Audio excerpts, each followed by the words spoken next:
you want to make any changes? Yes, I do. Now that you mention it. And funny that you should mention that. Romaic Ruminations.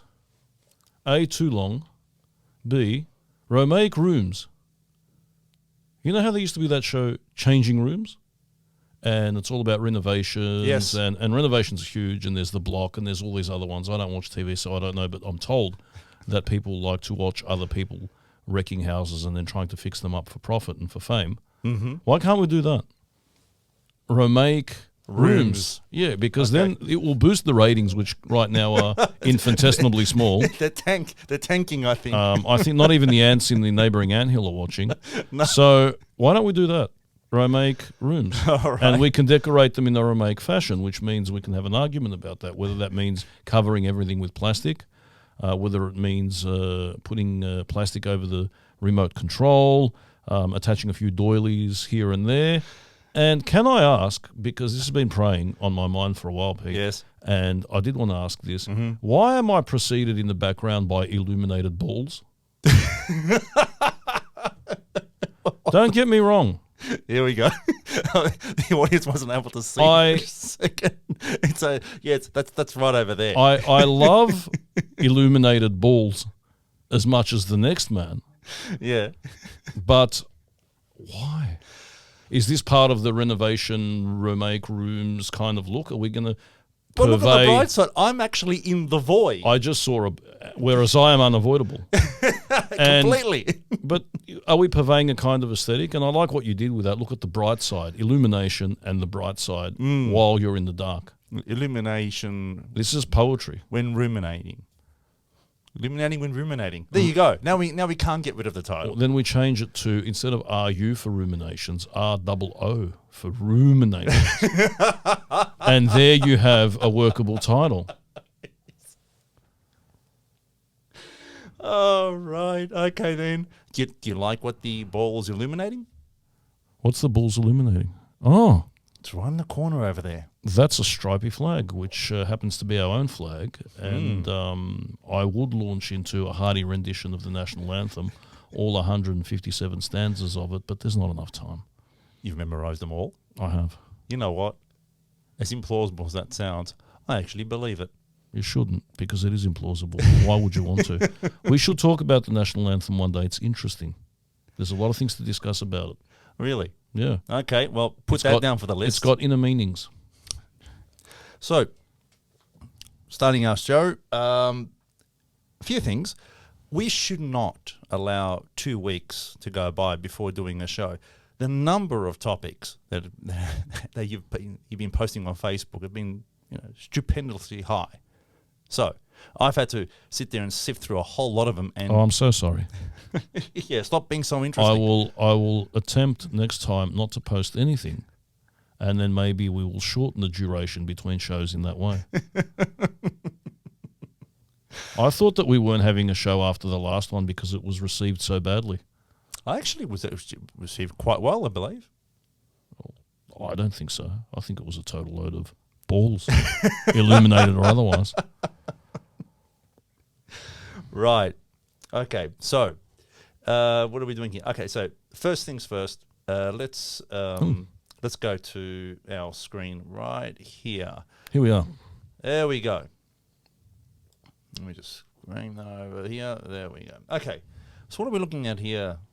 Dave? Okay, this is Tom Roberts' famous painting referred to as the opening of the Houses of Parliament, and we know that the first Parliament was opened in Victoria because Canberra wasn't ready. Right. Which is bizarre. That would never happen these days. These days it would be Queensland or somewhere very efficient. It would never be Victoria. And it was the exhibition buildings, and the Earl of wherever was opening up Parliament on behalf of the King, and it was a massive empire do. But if you have a look, Right. once all these strange windows close, at the bottom left-hand corner, and in particular this figure here, with the stovepipe hat next to the cardinal, him. Yeah, I'm pointing to the screen because I can, mes enfants. And you guys can't over there in television land, but he who hath the finger hath the power. And there you see an Orthodox priest. Now this is right here. That's him. And this Orthodox priest is the first Orthodox priest of Melbourne, and his name was Athanasios Gandopoulos.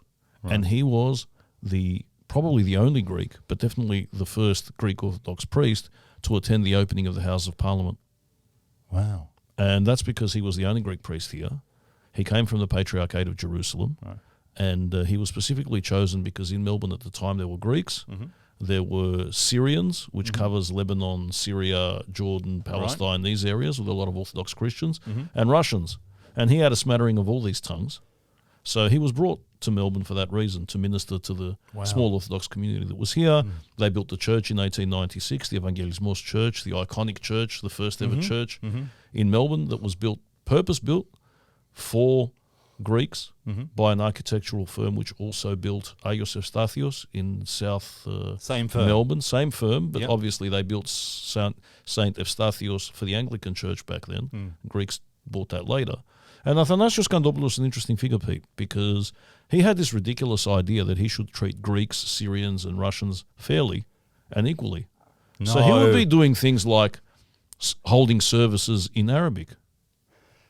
Really? And the Greeks of the time, especially the well-to-do ones who were the movers and shakers of the community, who happened to have come from the Ionian Islands, and especially from Ithaki, they didn't like this. No.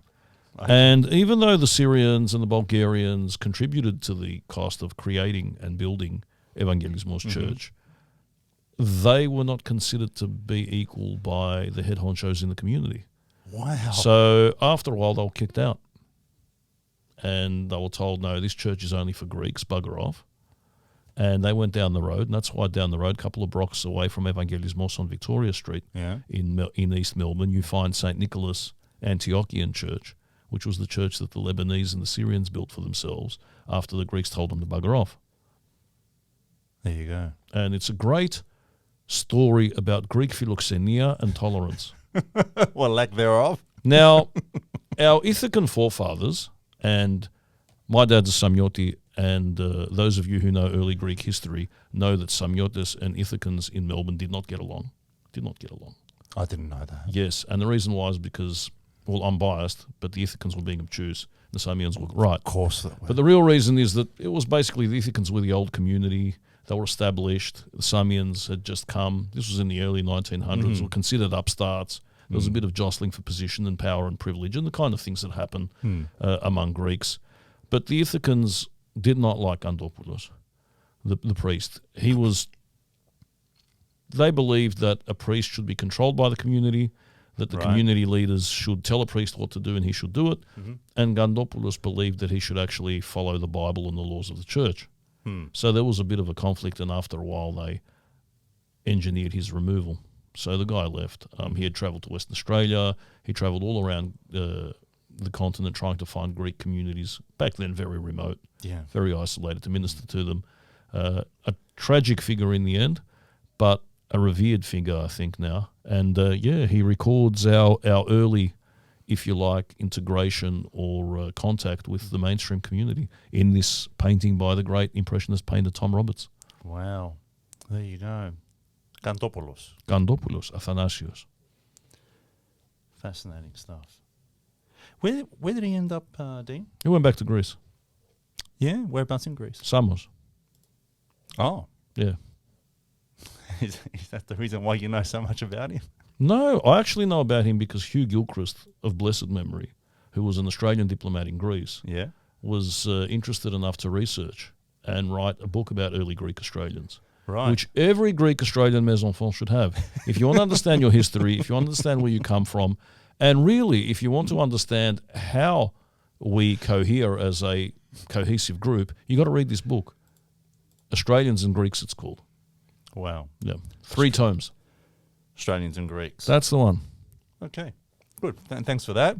Speaking of Greeks building buildings, you came across a pretty interesting one recently. Okay, so I was in Brisbane a couple of days ago, as one is, and next to the church of St. George there in Brisbane, which is close to the CBD, you find this building here. And it's got the inscription Zapion. Right. And those of you who know that the Zapion is a building which was created by funds left by Evangelos Zappas, who was from Epirus, who was a great benefactor of the Greek nation. And it's a beautiful building with columns. It's in the middle of the botanical gardens. Right. next to Sindagma. Yes. And I have a story about Sindagma. My story is this. I used to hang around there, as people do, and this lady who I could tell was Greek Australian came up to me and said, because she heard me speaking English to a friend, saying, "Oh, excuse me, can you tell me where Constitution Square is?" Constitution Square. And I said, "No, bugger off. Constitution Square. Sindagma." Next thing, Omonia Square is going to be called Harmony or Concord's, actually Concord Square. Concord. No, thank you. I have a story about Omonia. I was only 15. Yeah. And when you're 15, you think you're really smart. Only when you're not. 15? Only when you're 15? No, 'cause between 15 and 16, you think that everything you say is funny. Yeah. So I'm with my mates, and I walk up to a policeman in Omonia, and I say, "Excuse me, sir, can you tell me where Omonia Square is?" And he says, "Omonia, here." I said, "Come on, man, this is a circle. How can it be a square?" And everyone thought this was hilarious, including myself. Yeah. And the guy's arguing with me. Yeah. And he's saying, "No, here, Omonia, circle, not square." So come on, man, it's a circle. It's not a square.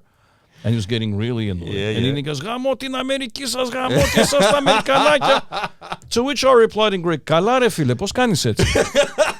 You wouldn't have been happy with that. No, he found the funny side of it. Oh, really? Yeah, so he must have been a Greek from the north, because Greeks from the south have no sense of humor. Oh, come on, we're going back to that, are we? Peloponnesian Greeks, no, they're not. They don't understand humor.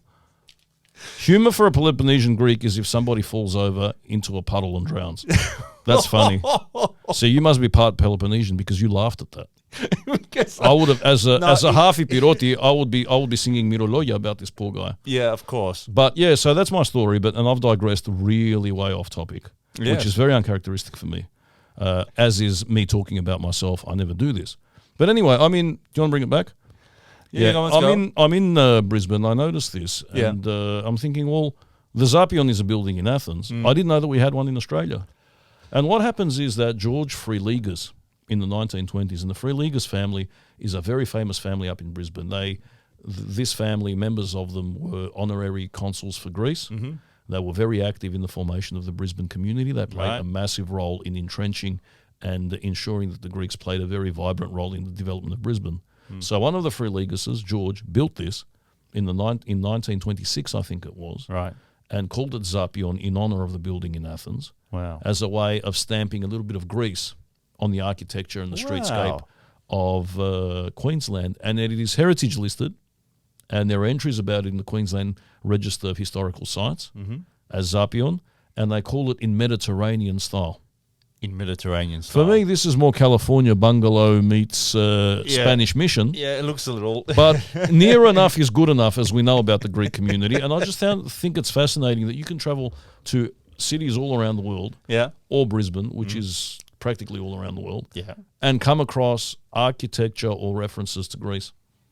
That's fantastic. So that's the story behind that. This is purely by accident, just driving by? Purely by chance, walking by. And I thought, now, is that what I think it is?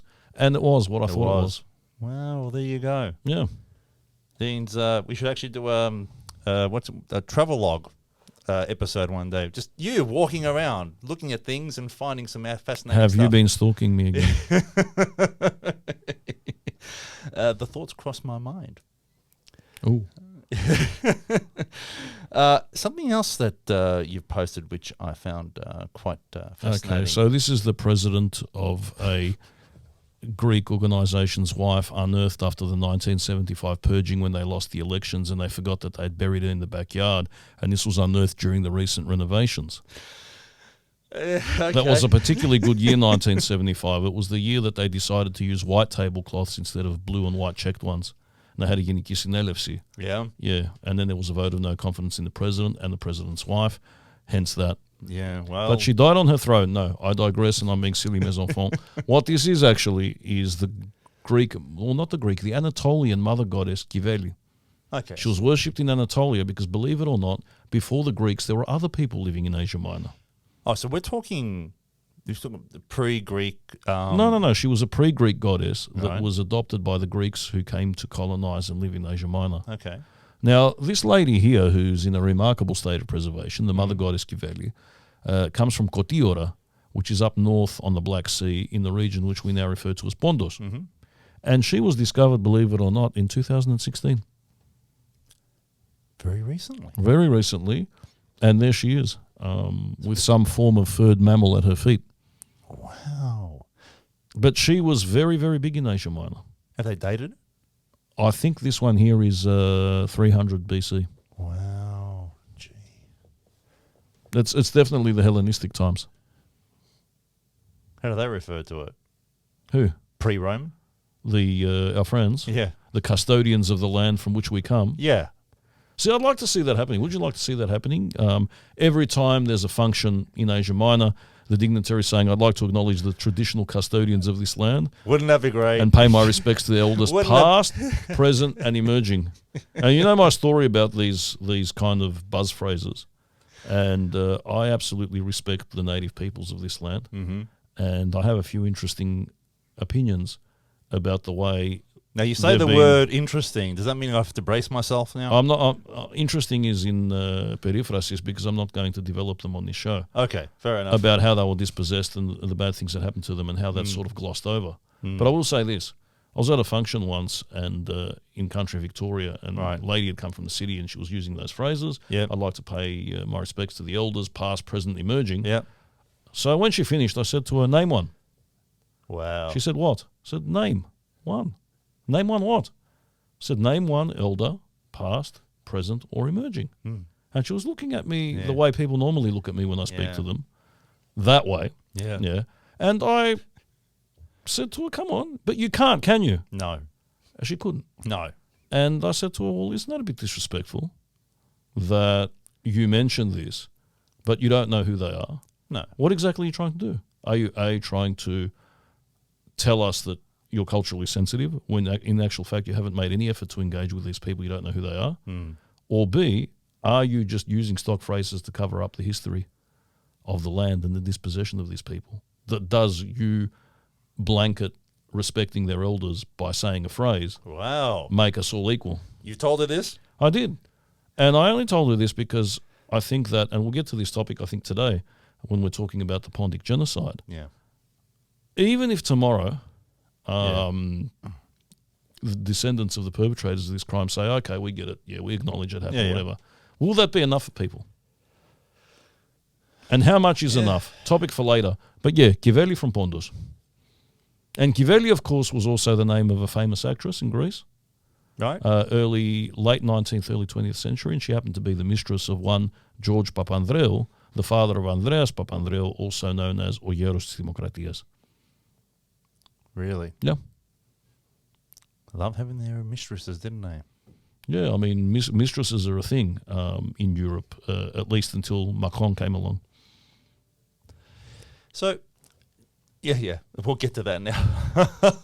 I shield my eyes, eyes. We'll get to that right now. What are we doing with this? Okay, listen. So let me... I'm looking in that direction, so I can't... She can't touch me. Okay, there we go. Bang. Okay. Well, she looks scarily gorgeous. Does she? She's not supposed to. Okay, why have you chosen this? Because this is your baby, literally. It is.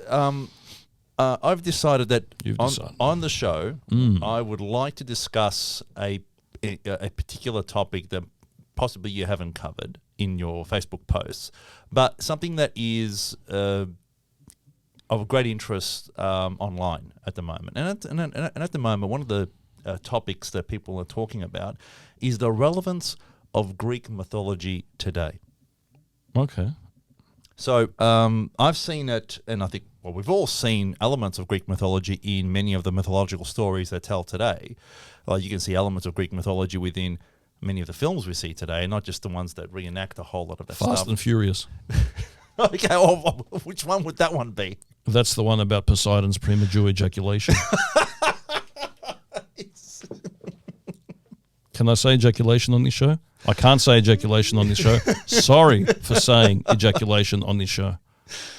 But no, you know what I mean. Like you've got many of these other Marvel and DCU universe. I don't know what that means. Okay, so DC Comics, the Superman, Batman, and so forth. Okay. You got Marvel Comics, which I'm aware that such thing exists, but I've never seen them. Yeah. Thor's an interesting guy, isn't it? I don't know. I am Thor, and next year I shall be 5. Now, which British TV series did you pull that one from? Or is it just something came? I've All right, heard guys, it I'm before. being accused of plagiarism. It's been nice knowing you. I leave you in the capable hands of this terrible illuminator who has filled the background full of balls. Yachara. Greek mythology today. So we try to get back on track here. Greek mythology today. Does it have any relevance? Who cares? Oh, come on. It must. Yes, it does, and I'll tell you why. Okay. Take this lady here, All right, Medusa. let's put it What on. do we know about Medusa? What is Medusa to you? Well, woman that turns you to stone if you look at her, right? Yeah. So But cursed woman, and unfairly so. okay. She pissed off one of the goddesses, right? You Athena? don't piss off goddesses. Yes. You don't. Whether it's in show business, whether it's in the music business, whether it's in parliament, you don't upset goddesses. This is a fact. Now, much maligned lady, Yeah. because she's not a lady, she's a monster. Yeah. She's no longer a person. Why? Athena cursed her. Why did Athena curse her? She was a beautiful, lithe, lissom girl, according to mythology, but she was serving the temple of Athena. So she was one of Athena's employees. And you know where I'm going with this, OH&S. Yeah? There are safety issues here, there's work cover, the investigation's still ongoing, the unfair dismissal claim. Wow. Yeah, they failed at the mediation. But anyway. And then Poseidon likes the look of her. Poseidon is a randy god. And Athena's uncle, right? yeah, and violates Medusa in the temple. Yeah. Now, instead of being protective of her handmaid, and I use that word epitilis, she punishes her for being violated by Poseidon by cursing her to have this form. And you think, well, you know, today's mythology states that sisters are doing it for themselves, and there's the sisterhood, and the sisters are together, and the men are oppressive. But what you see here is class-based repression, because the Olympians of either gender are banding together to reinforce their own hegemony, and they are punishing the victim. And it is a woman who is punishing another woman for being raped. Wow. Why? Because it's happened on her property, because somehow her property is therefore compromised. That is huge.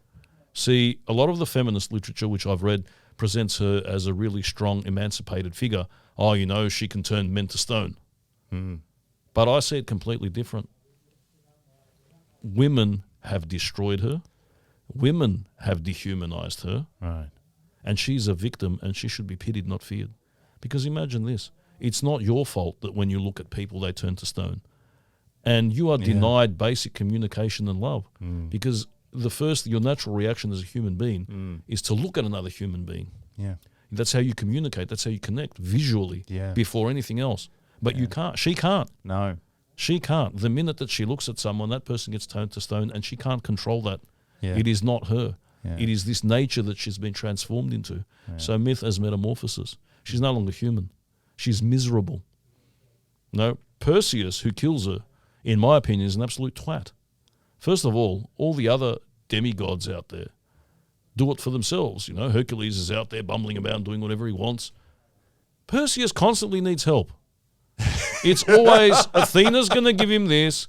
You know, Hermes is going to give him Hermes, you know, which is not a sexually transmitted disease. Or handbag. Is going to give, well, it is a Hermes. Well, I'm going to digress now. Parenthesis, tell you a story. I was at a Greek deli once. Yeah. Getting things ready for, I think it was Christmas. Yeah. I was getting some ingredients to make a nice Christopsomo. And there was a kid running loose and fell onto me and knocked over a spice rack, and this lady comes in, Hermes, Hermes, Hermes. And I'm, what the hell does Hermes mean? And the yaya was there as well. She picks him up. You know, yaya, this like the mother's flustered, and she's like trying to make excuses. The grandma just picks the kid up by the scruff of the neck, just puts him down. And I said, "Ne, posto lene Hermes. It's not Hermes, it's Hermes."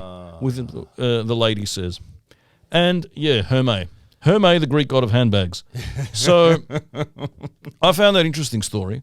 All sorts of interesting things happen to me when I'm not looking for trouble, but it seems to find me in the way of collisions and things. And so Hermes is giving him the wind sandals, he's giving him the winged hat, invisibility cloak, which is where J.K. Rowling got the idea from. Yeah. And that's how you said, what's the relevance of myths? Well, elements of myths get recycled and get infuse other myths. And I think there's centaurs in the world of J.K. Rowling as well. It is, okay, and the centaurs come from Greece, and we know that, for example, there were a lot of centaurs who were doctors and who tried to prevent people from getting sick. They were the centaurs for disease control. And so this me nodding, thinking, oh, okay, I did not know there was a centaur that was actually a doctor in Greek mythology, and there actually were, right? Yeah. I'm pretty sure. Now, vaguely something about that. Perseus has to be guided every step of the way. Here's your wing sandals, here's your this, here's your special effects, and by the way, this is how you kill the Gorgon. Now, Perseus has got no fight with the Gorgon. No. But somehow the gods have made his grandfather ask for the Gorgon's head, not the grandfather, the suitor of his mother. Right. Says, go, and the reason why is he wants Perseus to go off and do this impossible task so he can go and seduce his mother. And Perseus has got massive mother issues. They're huge. But then again, Perseus was created when Zeus fell upon his mother like a shower of gold in a tower. That was the inspiration of Goldfinger, by the way. Now, shower of gold. Okay. I'm sure I don't know what you mean, but the point is I'm just saying. Now, so he does that. Perseus chops off her head, and obviously, even when it is dead, that head turns people to stone. And then what happens? Even in death, she's Athena's property, and her head eventually gets put where? On Athena's breastplate to scare people, and so she can be fearsome in battle. Wow. Now, when you look at the way women are abused or mistreated, or when you look at the power imbalances that exist in the world, this is a very apt cautionary tale. So the Greek myths are highly psychological for me. Yeah. The Greek myths explain a lot about human nature, and that's why I think they're perennially relevant. You take, for example, the myth about Kronos and Uranus. And Uranus and Gaia are the first primeval beings. And Uranus is oppressing Gaia. He's lying on top of her and she can't breathe. And she needs some space. This relationship needs space. He's suffocating. He's one of those kind of men. So she schools her son Cronus to achieve liberation for the mother. How? By giving him a magical sickle to chop off his testicles. The very essence of his manhood. And Cronus does this. And according to one myth, the drops of blood that fall onto Gaia and fertilize her bring forth the Furies, the avenging goddesses that punish you when you do something wrong. Or some of that blood fell into the sea and created Aphrodite. Wow. Either way, this idea of a younger person having to kill their father or overthrow their father in order to be emancipated, but really is a tool of the matriarchy in doing so, is a really interesting one. Wow. Never thought of it and that. And we remember, for example, that, and then the same thing gets repeated with Cronus. Cronus actually swallows his children because there's a prophecy that his children will overthrow him. Yes. So he swallows his children. And when you look at the way we conduct ourselves in our Greek brotherhoods, and the way these octogenarian men swallow their youth because they are afraid of being removed from their presidential thrones, you can see again the perennial relevance of the Greek myths. Yeah. And there is a prophecy that the Olympians will also be removed one day, which is why, what's his name, Zeus, swallowed Medusa and kept her in his brain and absorbed her intelligence, out of which sprang Athena. Because if she had had a son, that son would have overthrown him. Wow. So this man is appropriating his partner's intelligence by absorbing her and keeping her cerebrally in the head. So that's very much a cerebral, intelligent relationship. All these things say something. If you go to the next pick, let's go to the next goodbye, pick. Medusa. Oh, there we go. So that's Icarus. Now, we all know the story about Icarus. If you fly too close to the sun, Your wings will melt. You'll fall in the sea. It's a cautionary tale about hubris. When you're too smart for your own good, pride comes before a fall. But did you know that the school for training pilots in Greece is called Scholi Ikaron? No. It's the Icarus School. Why the hell you would have as a mascot for your trainee pilots someone who did not know how to fly and fell down and crashed is beyond me. It makes no sense. That's a good point. It's a sad joke. That is a very good point. Now, it beggars belief, and it probably explains why so many planes fall out of the sky in Greece. There's a lot of airplane accidents in Greece, especially military ones, unfortunately. Well, if that's your mascot, can you blame them? Probably not, no. But military, that's probably a different topic for another day anyway. But I've heard that with regards to military aircraft, Greece end up sending their planes up for real dogfights almost on a weekly. Well, they do. They have basis. Clashes. It's one of those things that have to happen because unfortunately our neighbours are quite annoying and don't respect international boundaries. No, definitely not. And see, Icarus didn't have to deal with this. Icarus grew up in the labyrinth with Daedalus. Mm-hmm. And Daedalus obviously created the wings, the magical wings, in order to get him out because it was the only way to escape. Mm. And, of course, tragedy ensues because the kid's, it's his first taste of freedom, soaring through the air, is attracted to the sun. And the corollary, said it, of that story is Phaeton, who was the son of the sun and who stole his dad's chariot. Yeah. Except he didn't know how to drive his chariot. When you're 15 and you possibly take your dad's car and you possibly take it for a spin when he's not looking and you possibly then spend all night trying to park it back in the driveway the way he had it because you know that he's parked it in a way because he suspects you're going to take it out. And then in the middle of doing that, you possibly nick the wall a bit. Maybe, possibly. I've heard that this happens. Oh, you've heard. So Phaeton did exactly the same thing, and the story is that when he did that and he lost control of the chariot, he was going too low, so that the African countries, the reason why their people's complexion is black, according to myth, is because Phaeton went there and scorched everything. Right. And in the end, Zeus said to Helios, you know what? Your boy's a menace, and just threw a thunderbolt at him and killed him. Just like that. Because that is how you deal with traffic accidents and reckless drivers in ancient Greece. Again, why is mythology important? That is why mythology is important, Pete.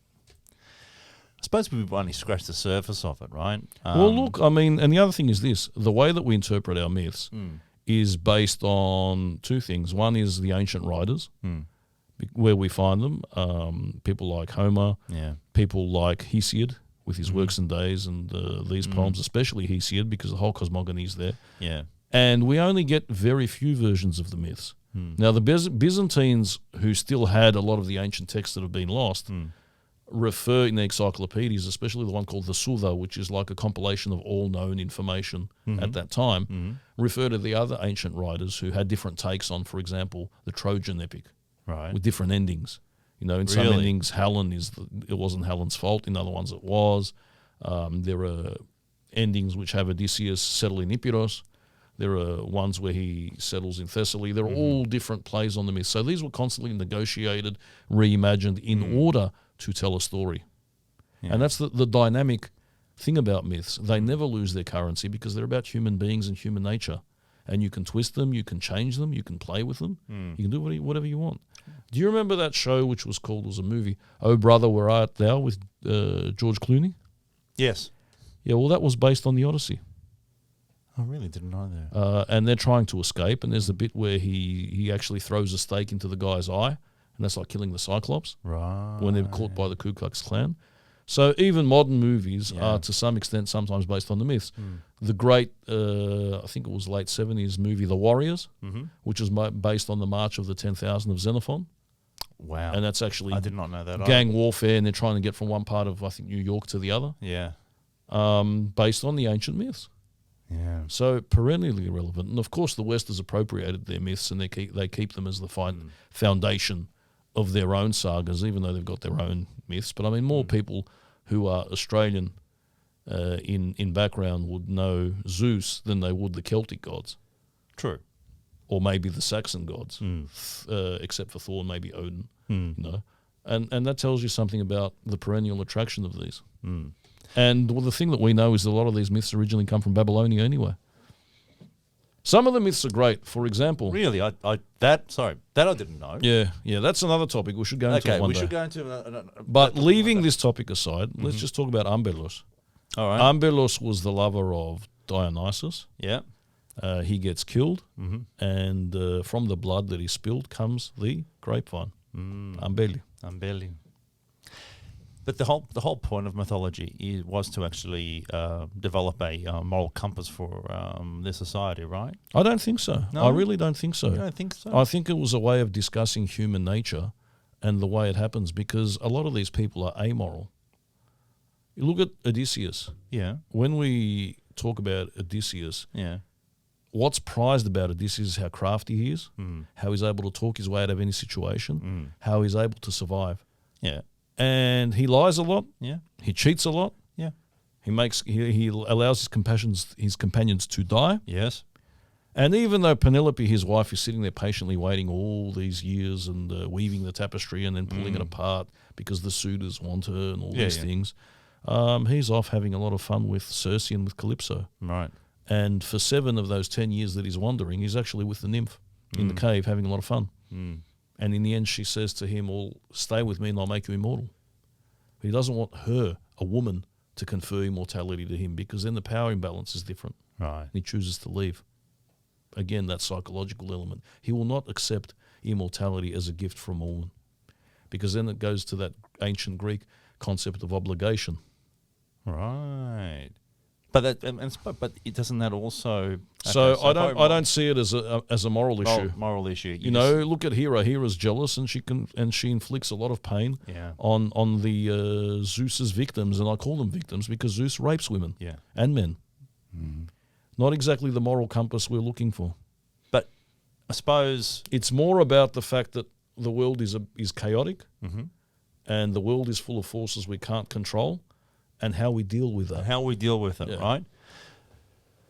It's not a doctrinal book. It's not like the Bible that says thou shalt not kill, thou shalt not do this. And that's not what I was. I mean, there's a great. That's not what I was referring to with regards to it being a moral thing. But I did mean that when you actually look at these stories and you look at the implications and stuff, and you have these discussions about these chaotic forces in the world, then from that you take the learnings that help develop a moral. Possibly and possibly not. They're ambiguous. There's the great one where they cheat the gods, because the gods want sacrifices, as all gods do, and politicians, and they kill the bull. They're offering bulls or cows or things. It's called a hecatomb. They kill 100 bulls. And what they do, because they want the meat. And ancient Greeks love a barbecue. That's why modern Greeks in Australia love a barbecue. Absolutely love burning meat. Yeah. Oh, we came to Australia and we refound our passion for the ancient rituals. Every time I light the barbie, I say a prayer to Zeus. Yes. And what they do is they got all of the fatty bits, which they especially believed were prized, and put them under a heap of bones. And then they got the skins of the bull, and then they hid all the choice meats under that. So Zeus, and they said, which one do you want? And Zeus says, I want that with the fat and this and that. And that's the one I'm going to accept. And he looks at it, and it's the fat, but underneath is all the bones, which is useless. So men always get the best portion. So the men are outwitting the gods. It's brilliant. No, it's not this idea of the gods must be propitiated. It's, yes, we can propitiate the gods, but being Greeks, we can also fool the gods and get our way. It's a very, very interesting way of looking at the world. Almost seems like our propensity to actually avoid paying taxes. Look, I make no comment about taxes. I wasn't here. The only reason why I mentioned that is that when you were talking about the whole hiding and you were remembering your tax return. No, thankfully no. But thanks for reminding me. I was remembering our mutual friend John Bithorkus, and he did a commerce. I know not of such a man. He did a commerce degree at Melbourne, and he did a whole lot of he did a subject on a course on tax law.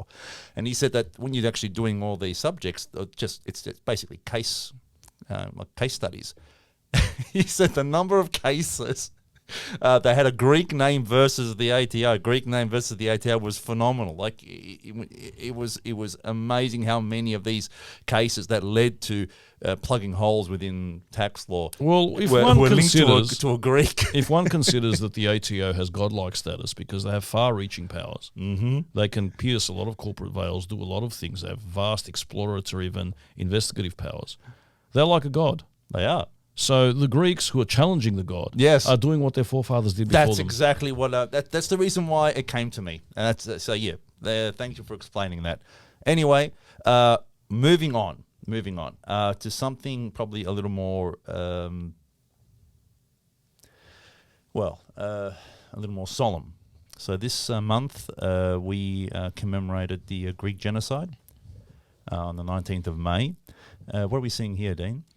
Okay, so the Greek Orthodox community of Melbourne and Victoria decided to honour the victims of the genocide by bathing their building with a red light, which commemorates the blood of the slaughtered hundreds of thousands of Greeks who died in Asia Minor and Eastern Thrace during that horrible period between 1914 to 1923. Yeah.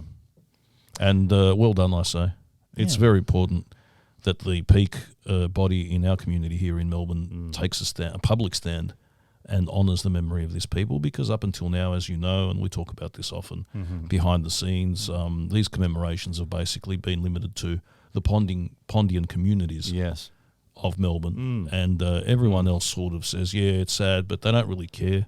They don't invest in it. It doesn't seem to move them, which I've always found fascinating, because if you talk to the Assyrians and the Armenians who also are communities that were victims of the genocide during Ottoman times especially, they don't make the differentiations that we do. You know, we have 3 different days to commemorate the genocide. We have one for Eastern Thrace, which I think is in April. April 6th. April 6th. One for the Pondians up on the Black Sea region, which is the 19th of May, which is why they did this. And one for the Greeks of Asia Minor, which is weird because Pontos is in Asia Minor. But that one's in September and commemorates the catastrophe in Smyrna and the burning. Yes. And aren't all these people Greeks? Yes. There are greater differentiations linguistically, culturally, and even religiously within the Armenian and the Assyrian communities.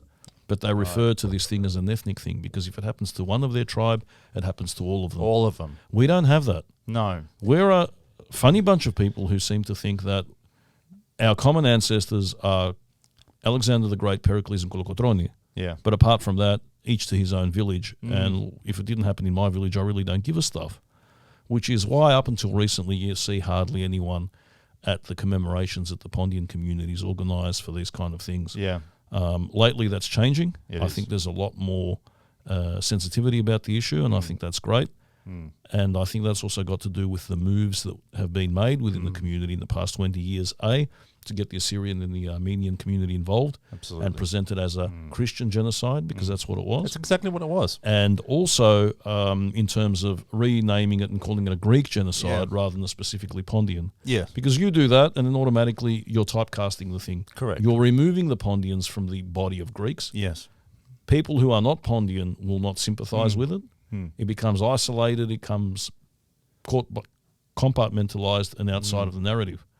And that's not what we want. No, and but it has also been hugely debated within our community, right? And when I say our community, I'm saying more so the Pontian community, and there's been huge opposition by many sectors within our community to actually change them from Pontian genocide to Greek genocide. I'm not aware of that. I didn't know that. Oh yeah, it's got a couple of facets to it, or a couple of gladius, call it, branches to that. One is a push by certain academics saying that if you call it a Greek genocide, then you muddy the waters, because Greece did occupy parts of Asia Minor during the end of the First World War, and then you give the perpetrators the excuse of saying, well, they were just victims of war, whereas if you just focus on the region of Pontos, then the country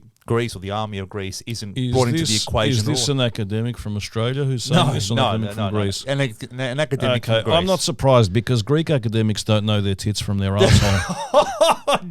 They don't. I'm sorry for the expletives, but it's true. I wouldn't go that And far. I wanted to use the most broad Australian phrases I could because even as you say this, I'm thinking to myself, where did this guy get his degree? He's probably one of those Greeks that write books with 500 pages filled with statistics and not a footnote in sight, because that's what a lot of Greek academics do, my children. Now, I'll address you on this point. First of all, it is true that the Greek army, when it entered Asia Minor and was trying to neutralize the opposition to the occupation of Smyrna, and remember, after the war, we were given by the Allies the zone of Smyrna to occupy and administer for 5 years, right. after which time there were going to be free and fair elections and the people were going to decide who they wanted to stay with. All right?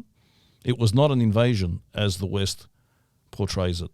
What happened was that Kemal Atatürk's nationalist movement was harassing the army, creating terrorism acts behind the scenes, and the army made the decision, with permission from the Allies, to cross the zone into the Turkish territory in order to catch them and punish them. And then what Kemal expertly did was draw the Greek army into the interior further and further and further, extending the supply lines until the whole thing broke. Yeah. That is what he did. During that time, the Greek soldiers from Greece did indulge in massacres because they carried out a scorched earth policy. Right. They were in unfamiliar territory. Most of them were for parts of Greece that were completely unfamiliar with Asia Minor, and they did terrible things to innocent women, children, and men. And we should actually... That cannot be denied, and I don't think that officially it is denied. No. That's got nothing to do with genocide. No, nothing. What the Greek army did was commit war crimes in the course of military operations, and the people who were involved in that should have been punished. Yes. 100%. And I've got no problem saying this, and I've written about it in articles. We did do this, the Greek army. What the Ottomans and the Kemalists did after that was completely different. Yeah. The definition of genocide, as coined by international law, talks about the intentional removal of all or part of a population from a place. Yeah. Now, the Greek army did not have its intention to remove Turks from an area. They just went mad and started killing people, okay, in the course of occupying and doing these things and moving on. The Turks had a plan. It was a long existing plan. Yeah. It took place over a decade to remove all of the Christians of the Ottoman Empire by deporting them, killing them, dispossessing them of their goods, making them die of hunger, taking them on forced marches. It is a completely different thing. Yeah. And it is true, and here the academic is correct in saying that if we raise the genocide, the Turks raise that. Yeah. Well, we should not be afraid of that. Correct. And that is where I completely disagree. We should be able to say, yeah, but one thing is not the other. Yeah. And the other thing is this. Yes, we have the illuminated balls to admit that our army did indulge in war crimes. Why don't you have the illuminated balls to admit that what you did was genocide? Absolutely. Okay? It levels the playing field. We do not fear their responses because history is on our side. Secondly, if you speak to the Turkish academics, and if you look at the debates that happened in 1918 in Turkish parliament about where the genocide took place, and I'm actually investigating this now, and I'm reading the minutes of At the time, that word didn't exist though, right? No. They were talking about massacres, and the Greeks who were in parliament were saying, look, this is what you guys did. And it was the Turks who were saying, yeah, but look at what you guys did to us in Pontos. And they were talking about massacres of innocent Turks in Pontos. When? During the time of the Russian occupation. Russian occupation. Right. So, whether or not that's true, if the academic is saying let's only focus on Pontos because we're blameless there, he's obviously not read the Turkish sources. And when you are going to debate with these people, and when you're hoping to speak the truth, and when you want to enter into dialogue with them, which most Greek historians do not, A, because they don't speak Turkish, B, because they have no contacts with Turkey, how are you going to convince the other people when you don't know where they're coming from? All right. You're speaking to the air, you're speaking to the converted, what are you doing? It's wrong. I'll be interested to see what the Turkish sources basically say, and also the validity of them. I do have my suspicions. You have to question the validity of all sources. I agree. Not totally just agree. because, for example, one of our historians says something that's true. What's No. it backed up on? I've seen so many different spurious statistics and outrageous claims by Greek historians to do with the genocide. that I think that they do more harm than good. There are a lot of exaggerations, but there are other people who are a lot more measured. And the thing that we don't understand, this is where talking to the Turks is important, is that there are Turks who are on our side. True. There are people out there who say that, yes, we did these terrible things. Yeah. And we need to acknowledge them. So you enter into dialogue. You don't shy away from a discussion because you're afraid that the Turks are going to come up with another against everything argument. to do with academia. When even in academia, you want to be challenged. Hence my disconcertment when you mention people that make claims of that nature. Yeah, no, it's the wrong argument. And the other thing which we should be doing, and I had this problem here. I presented a lecture several years ago, which was called Righteous Muslims, and it was about Muslims within the Ottoman Empire that actually protected Armenians and Greeks. Yeah, and we actually during the genocide. We did a small segment on it. A couple of that was about 1821. This was about the genocide. That I'm talking about. Okay. So I gave a lecture, and I could see a couple of people were not happy. Yeah. And one of them came to me after the lecture and said, "I'm not happy." So why aren't you happy? Oh, no, you're making them out to be nice people. And then I thought, okay, if we're going to be genocide campaigners just so we can vilify the Turkish people and so that we can present them as evil and orientalize them in that way, well then I personally am not about that. No. I'm about acknowledging the history, understanding why it happened so it doesn't happen again, coming to terms with it, and then moving on. And I can honestly say that most of people of our generation that are involved within, I'm not going to talk about the Pontian community, understand that as well. We have read and heard many stories of Turks who risked their lives saving children. Authorities knocking on their door saying, no, where is this particular child? Is this child yours? Yes, they're mine. Or hiding we whole know families. Also that there were high-ranking governors of cities and provinces who refused to follow the CUP, the Committee of Union and Progress, which is the ruling party of Turkey, their command that they round up Greeks and Syrians and Armenians.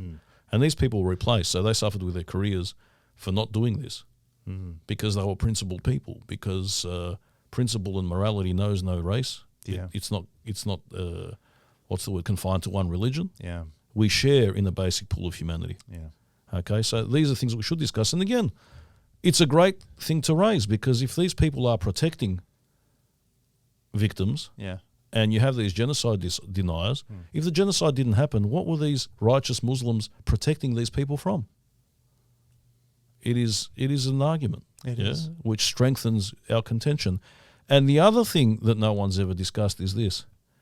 We know that 1914 they started removing Greeks from the coast. And taking them into the interior, deporting them, doing these things, because there was this thing, we've got to get rid of them, they're a security risk. And we know it's a lot more complicated than what has been presented, because before the war happened, the deportations began.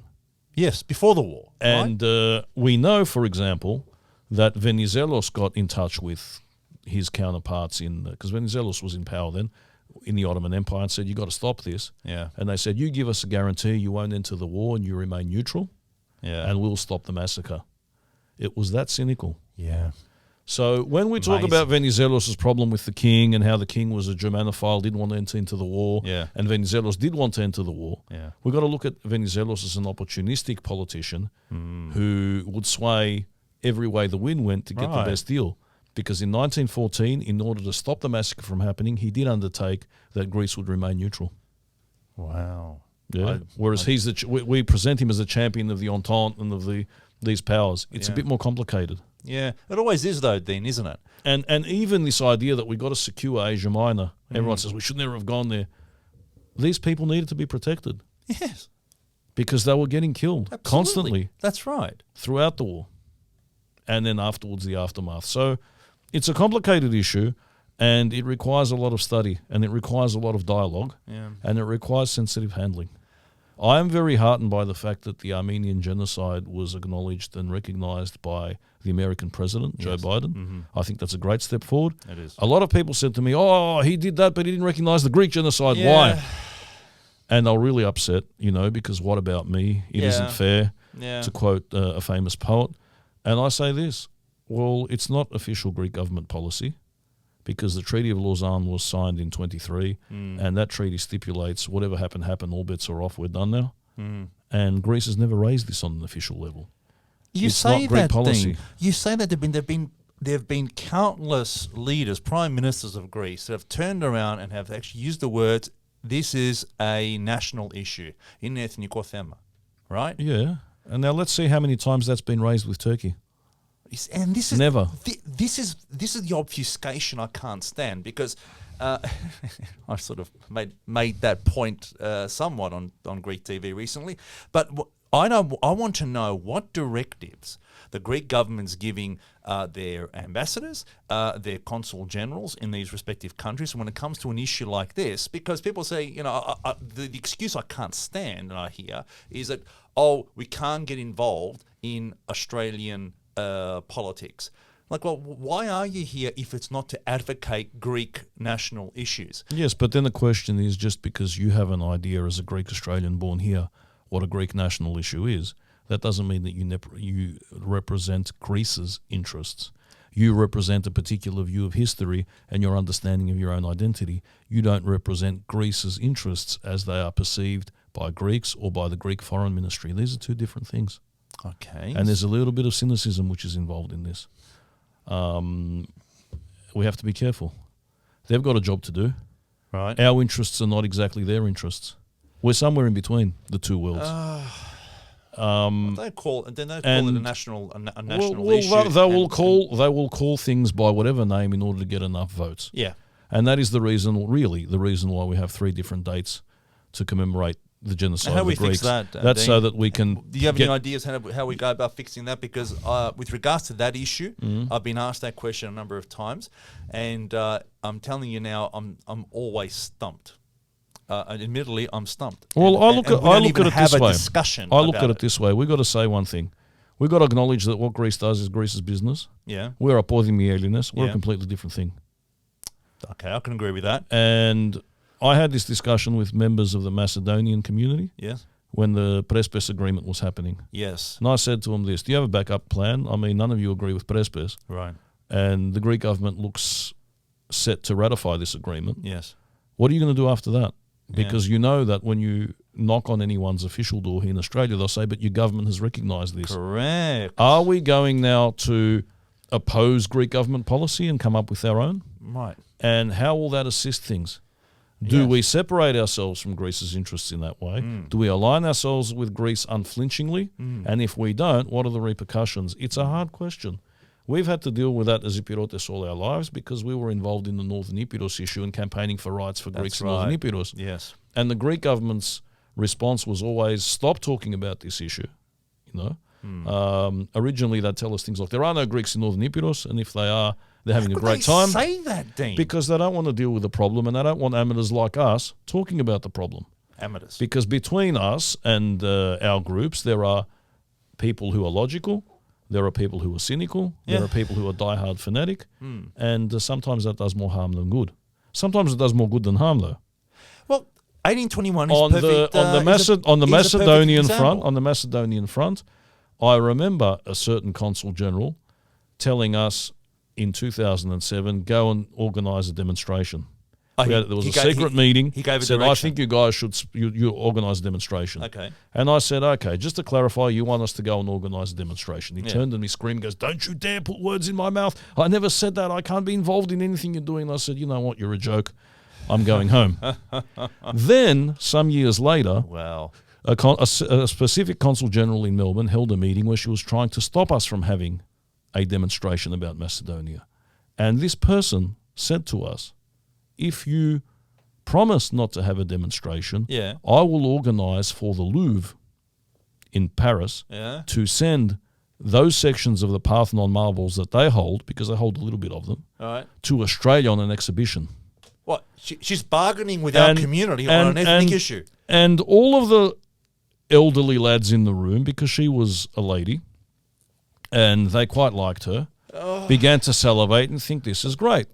Until I said to her, this is great, but aren't relations between France, who holds the marbles, and Australia, who's going to exhibit them, handled by the respective foreign ministries and have got absolutely nothing to do with you? And she gave me a Medusa look, and all the other men gave me a Medusa look. Like, how dare you disrespect the consul general? And of course, none of this ever happened because it was complete rot. Of course it was. We are that Of course it was. easily led astray. The dangling the keys. And it makes no sense. And if you think about things clearly, you can see where our good intentions are sometimes cynically exploited. On the other hand, sometimes the way that we go about things creates more harm than good. And my question is, do we devote our resources to memory or proper campaigning? I look at the Armenians. Ever since the Armenian genocide took place, Armenians did not really have a country. There was a small homeland called Armenia that was attached to the Soviet Union. Yes. Diaspora and Armenians living abroad, they didn't have access to that country. They couldn't go there. Yes. They had no communication with their relatives. Okay, they were on their own. Had no country. There was no foreign ministry to defer to. There were no resources to use. On their own, they maintained their anger and their rage. They formed a group that actually went around, a terrorist group, assassinating perpetrators of the genocide in Germany and in various other parts of the world, and all these things. They That's did right. this, Yeah. and they never stopped remembering this event. And wherever they went, they made their national identity synonymous with the genocide. That is why they got results. Yeah. Because it affected them. It became Yeah. part of their national narrative to the extent where they were all motivated to do this. Yeah. We're not like that. There have been studies done by, especially a recent one by a Swedish guy, where he talks about the fact that in Greece, especially Asia Minor, first generation Asia Minor refugees, when they settled, they didn't want to talk about it. They didn't want to raise it as an issue with the government. So this is very true. Because they felt that would hinder their assimilation. Yeah. And also it would cause them to be considered the other by the rest of the Greeks. Yes. They wanted to forget. Yeah. It was only later that it became an issue. Yeah. My grandparents are prime examples of that. Now, My father's parents. In Greece, especially the Pontic vote is exploited. And that is why you have a separate one for the Pontian genocide. You want to make the Pontians feel important. You want to go up there and talk about Pontian genocide, not Greek genocide, so that the Pontians can vote for you. And they do, because that's how it works in Greece.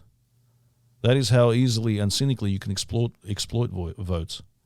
And it placates you when you hear the word Pontian and you're Pontian, so you focus on your specific suffering of your own people in your particular region, forgetting that it happened everywhere. Well, certainly that might be the case for certain politicians, and they would exploit it. But I don't think that was the main reason why it was first termed that way. I think it was. I think it was because predominantly the Pontian people actually ran with the idea that. Why did they run with the idea? Because because the studies of genocide actually focused on that part of the world. I don't think that's true, though. You have the Institute of Genocide Studies, Asia Minor Genocide Studies in Athens, which focuses on Mikrasia. Right, but when was that established? You have the various accounts by literary greats, for example, Ilias Venezis, George Seferis, Didos Sotiriou, Matomena Chomata, talking about these things. People were well aware that it happened in other parts of the world as well, as did the West. Ernest Hemingway was in eastern Thrace reporting on the refugees being deported. True. So people knew. It's just everyone focuses, because of the way our national consciousness works, on their own churyo, oblivious or not caring about the sufferings of others. But if you do that, you're not able to put the whole thing into context. No. Because the Turks did not make any differentiation whatsoever between Pontians, Asia Minor, Eastern Thrace. Not. No. You're all Greeks, you're all going. I don't think they even differentiated us from our other Christian brothers and sisters. Well, they did. This is why I think that the term Christian genocide is useful, but it also has problems. I know. Because it implies we a explored sense... it about 13 years ago, 14, we it explored it. implies a sense of brotherhood between Christian peoples that didn't exist. And we know that especially... Well, we didn't have much contact with the Assyrians, because there weren't many Greeks in the eastern part of the Ottoman Empire. There were a few, but not that many. But we had a very antagonistic relationship with the Armenians. It was a very competitive relationship. We were both vying against each other for power and privilege that was conferred to us by the Ottomans. And the Ottomans loved dividing and ruling. Yeah. And I'll say this. When the Armenians were being deported, the Greeks did not... Greeks did try and help them. But the Greeks did not protest. The Greeks did not go out in the street to stop this preventing from happening. They didn't. Not all Greeks, I would imagine. No, the vast majority of Greeks stayed in their homes and said, thank God it's not happening to us. That's why most people do that. We had this... Thank you. In Trapezunda, we've had the British consul records the fact that Greeks were going out in the streets, some Greeks, telling the Turks where Armenians were being hid. Now, obviously, that's something we don't like to talk about because that tarnishes our image as innocent victims, as noble people and brothers, yeah? But they did this, and you can understand why. And I'm sure it was the same with the Armenians and everybody else because, as you say, that is human nature. So our view of what happened has to be nuanced. It has to be not tarnished by hatred. And also, when we're looking at these events and when we're commemorating them, what exactly do we want to do? Yeah. That's a very important thing. It is a very important thing. Are we doing it for the sake of just taking a photograph with a couple of banners and showing that we're doing something? Yeah. Are we doing it because we want to use that to really raise awareness, even though hardly anyone turns up? Yeah. What are we doing? I was at part of this year's genocide commemorations, the whole community, because it's a very moving event for me. My grandfather was a genocide survivor. Right. And but I always look at the optics and say, when we do something, who are we doing it for? What are we trying to achieve? Well, Melbourne's a very different place to, let's say, like Sydney. They had a very different experience in Sydney this year with regards to genocide commemoration. Each community has its own dynamic. Each community has its own political views, and each community knows what they want out of what they're doing. Yes. And I was very impressed by what happened up in Sydney. Yeah. And I applaud our Sydney brothers for what they're doing. Yeah. And of course, they have the imprimatur of Archbishop Makarios. Yes. Who also made a statement about the Pontian genocide. And I think that's the first time an Australian hierarch officially positioned himself on the issue. And I think that's great. It's also the first time I think an Australian hierarch attended a commemoration ceremony. I don't have any facts about that, so I don't know. If that's the case, well, power to him. Well done. Yeah. Now, have we said enough about the genocide? Well, you know what? Can I say my genocide joke? Oh, there's no genocide. You can't say a genocide joke. Guys, forgive me. I'm going to try and say a genocide joke. Oh, God. Because I might actually switch cameras just Can't you just... I think we can joke about everything. No. You put your camera back on. I want people to see your reaction to the genocide joke. Okay. Okay, yeah. So, Turkish Prime Minister Recep Tayyip Erdogan is at an international conference. And this international conference is about brutality in war and intolerance against ethnic communities and whatever. So he's there, and there's a break in the proceedings. He's like, dying to go have a drink. So he walks into a bar. Yeah. And I should mention that this, for the purpose of this joke, this convention is being held in Dublin in Ireland. And he's dying to get a drink. And I don't know if it's going to be Guinness. I mean, he's a devout Muslim. He wouldn't be drinking that. He's trying to get a soda or something. And there's this beautiful girl sitting at the bar. And he's entranced by this girl in a non-sexual way. Yes. Because he's a devout Muslim and a married man. Yeah. And he says, well, I'd like to speak to this girl and see what her story is. And he notices that she's wearing a name tag, as all delegates of these conferences do. I know in the Greek conferences in Greece, they take much pride in giving you fancy name tags and all these things. Of course, I've got many myself sitting at home. You gauge by your importance by how big your name tag is and how many qualifications are underneath. So he goes up and he's peering at the name tag very, very circumspectly, so she doesn't believe that he's looking at her cleavage. And he's trying to spell it out. Gen or side? And she says, so now you recognize me, so you do. And that's the joke, ladies and gentlemen. How we can affect recognition of the genocide. In 2 easy steps, using not many props. Oh, God. Too much? Not enough? I don't know. I'll leave it to you guys. I would love to see the comments once this goes up. I think we should reenact this. I was going to be the girl and you were going to be Erdogan, but somehow it failed during rehearsals. I hadn't shaved my legs. Oh, okay. Let me just, you know what? Let's just move on. Okay. Oops. No, that's all right. Let's go to the one after that, Pete. The one after that. The one after this? Yeah. All right. I haven't switched screens yet, but let's let me zoom in on this a bit. Okay, so this is the Greek Centre. Yep. Which is the landmark Greek building in the heart of Melbourne CBD. Yep. And if you have a look at these windows and things that you have here on the on this remarkable edifice, viewed from a certain direction, and you got to get up a little bit further out when you're there. Yeah. You see the outline of the discobolus. Yeah. You know, You have to angle yourself. It is very hard to see. Well, it's hard because the way that they've destroyed the city by all these high rises that block out the sun and block out vistas, you can't see anything anymore. The city's become a very cold, windswept, characterless industrial wasteland, and this provides warmth and Hellenism. And you see this discobolus as this figure which, you know, is poised and taunt and grabbing this discus and about to throw it and propel it into the future. And I think it's a metaphor for the way we view ourselves, you know, grounded in our past, right, youthful, ready for action, ready to really go forth. Okay. Yeah. And slip on a banana peel and come fifth. But beside the point, that's what it is. And I can't. I think I can see it. Right. This is the disc. You have to trust me that it's there.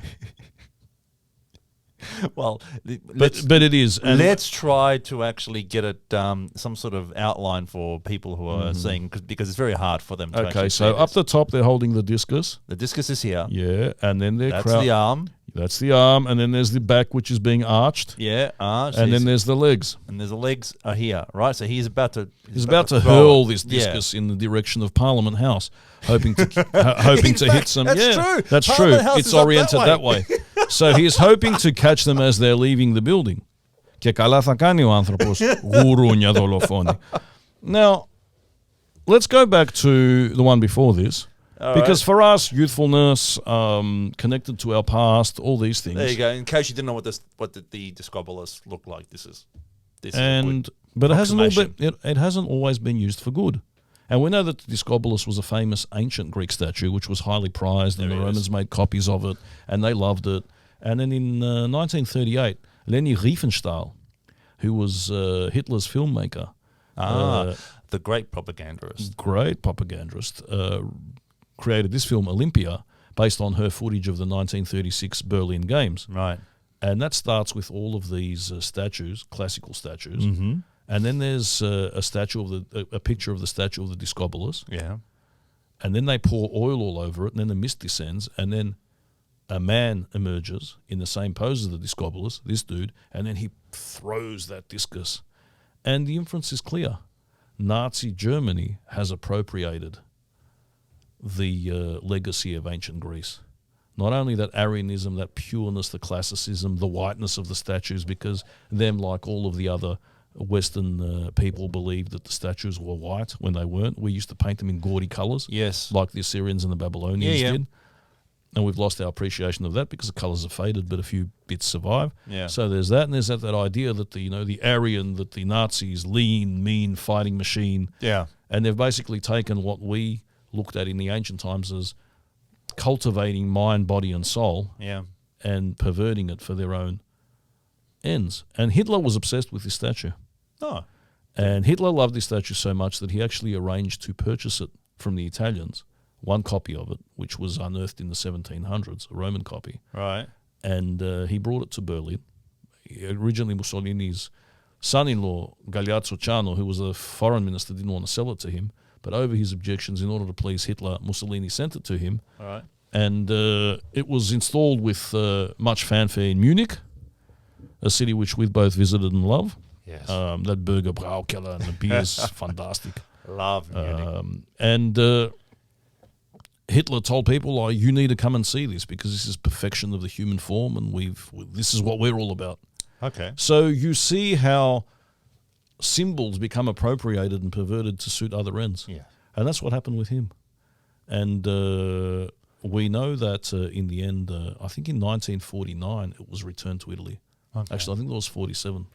Because the idea is that you've taken this beautiful statue and you've done terrible things. You're using that as a symbol of racial stereotyping. Mm. And, of course, we know what happened to people who didn't fit the stereotype. Yeah. No, it wasn't just the Jews. There were the Roma, the Gypsies, the Sinti, these people. Yeah. Homosexuals, Jehovah's Witnesses. Yeah. How many people who were declared mentally incompetent were killed? And, it was a terrible time. Mm. It's very easy to make distinctions between people. And Hitler used something that was completely innocent Yeah. in order to do that. Yeah. Wow. As a symbol of what he was doing, the new Germany, Fest der Völker. Olympia is the, even the word Olympia, yeah? Yeah. Olympia and the Olympic Games and the connotations of Olympus, they are godlike people. These Nazis are removed from, everyday mortality. They sit upon their Olympus and adjudicate and judge, and they're born to rule. Yes. It's scary. It is. What you do with symbols and the way that you employ your propaganda can have unexpected results. And the fact that I actually enjoy and find it fascinating that you have the ancient statue, which the ancients prized. It appears in literature time and time again. Lucian of Samosata, the famous Greco-Assyrian writer, talks about it. Talks about going to someone's house and saying, "Oh, is that the Discobolus?" No, that's another statue. It's not as good as the Discobolus. The Discobolus is perfection. Back then. And then you have this, then it was lost and found in the 17th century and prized, and I think one of the Roman cardinals had it in his house for a while, and as Roman cardinals do, they admire the male classical Greek form as much as anyone else does. And don't know why I found that funny. I don't either. And it ends up being an apologist for the Hitler regime. Wow. And then that's on the building, the edifice of the Greek community, meaning something completely different and innocent again. And I love the fact that the symbolism has gone full circle, that it's gone from the horrible darkness of Hitler, this sense of superiority and of exclusion, back to the youthful optimism and neutrality, and just used as a symbol of dynamism. The way it was initially. The way it was by the modern Greeks. Yeah. I think that's heartwarming, and I think that we can restore a lot of our symbols that way, just by a proper prosengis, if you like, a proper approach. Well, apart from the Germans, did anyone else actually take that level of symbolism on board and pervert it? Well, let's take out the word pervert for the moment, and I can tell you that in the 1920s, the Discobolus was on the US postage stamp. Oh, wow. It was a prized figure because, the Anglo-Saxons invest a lot of time in athletics and this idea that sport is good. I don't know why, boys and girls. I can't understand the purpose of sport. That's just me. I don't believe that sport is uplifting. I don't believe that sport teaches you anything useful about mankind. The ancient Greeks certainly didn't have a conception of sport that they do. Remember that I think it was... The Byzantines did that, didn't they? Byzantines? Didn't they love their sport and their teams? Byzantines, you know what they loved? They loved stuff like polo. Yeah. Which was called Tsitsikion or Tsikanion, something like that it was called. They loved polo, which was, I find, weird. Can you imagine the Prince Charles wearing Byzantine gear with a crown with the pearls coming down, on his horse playing polo in Constantinople? Yeah, I can actually. They loved horse races and chariot races. Yes. They loved them. They loved betting on the horses. But then again with Greeks, and you see this with soccer in Greece, it's political. It is. So that... And that was back then too. You started off with the 4 teams, the Reds, the Greens, the Blues and the Whites. Yeah. And then it was just the Greens and the Blues. Yeah. And they ended up being political factions. Yeah. So much so that even emperors were dethroned and all sorts of things happening and riots and whatever because depending on which faction. And factions could elevate emperors. Yeah. So in Greek, the sporting is the political. Yeah. Here, no. Here it's beyond politics. It's something which, belongs to Olympus. We elevate our footballers, mostly our footballers here in Melbourne. We make excuses for their bad conduct. Yes. Their poor judgment choices. They are looked after. They are cosseted. They are given second chances. When we all saw what special treatment they got in Brisbane during the COVID, the peak of the COVID crisis we had here in Melbourne. Well, they are the chief practitioners of our religion, and so they must. Now, it's amazing how we always have to replace religion with something. The Greeks, the ancient Greeks, they did believe that people who won in the games of whatever, the Delphic Games, the Olympic Games, or a number of games, the Isthmian Games. I am an island, I am an isthmus,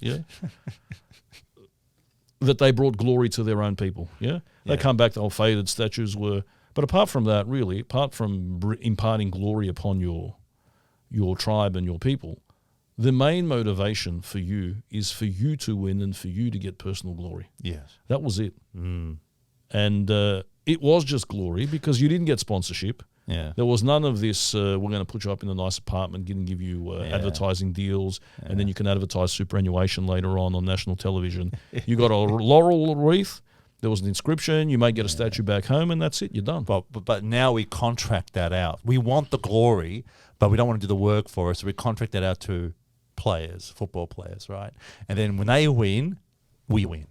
But we don't have to do any of the work for it, except for maybe buy a ticket or yell and scream at the TV, right? Well, there is that. And there's also this assumption that somehow being good at sport creates character, which is a very Victorian thing. I think it was Nelson said that the battle was won, of Trafalgar was won on the playing fields of Eton. Is that what he said? Yeah, and then there was that story, that famous poem about people fighting for the empire and saying play up and play the game. So it shifts between playing rugby at Eton and fighting the Zulus or some other defenseless tribe of pygmies in Africa and presenting that as a triumph. But I think that's alien to the Greek way, because Greeks did believe in a harmony between body and soul. But then again, and I remember this as a kid because full disclosure here, I was crap at sport, and I still am. So was I. And I remember all these people feeling really, really fanatic about winning a soccer match or winning a footy match. Yeah. And I'd be sitting there thinking to myself, because I was never picked for the team. No. Yeah. And with good reason. All right. Like the time I actually was really proud about the fact that I caught the soccer ball, not knowing that you're not supposed to do that. You weren't goalie. No, I wasn't goalie. I just the ball was coming at me and I caught it and I thought, wow, what a catch. Yeah. And I loved you for that. Hilarity ensued. But remember asking to myself, why are these people running around aimlessly trying to get a ball in the net or through these sticks? And what is this achieving? Why?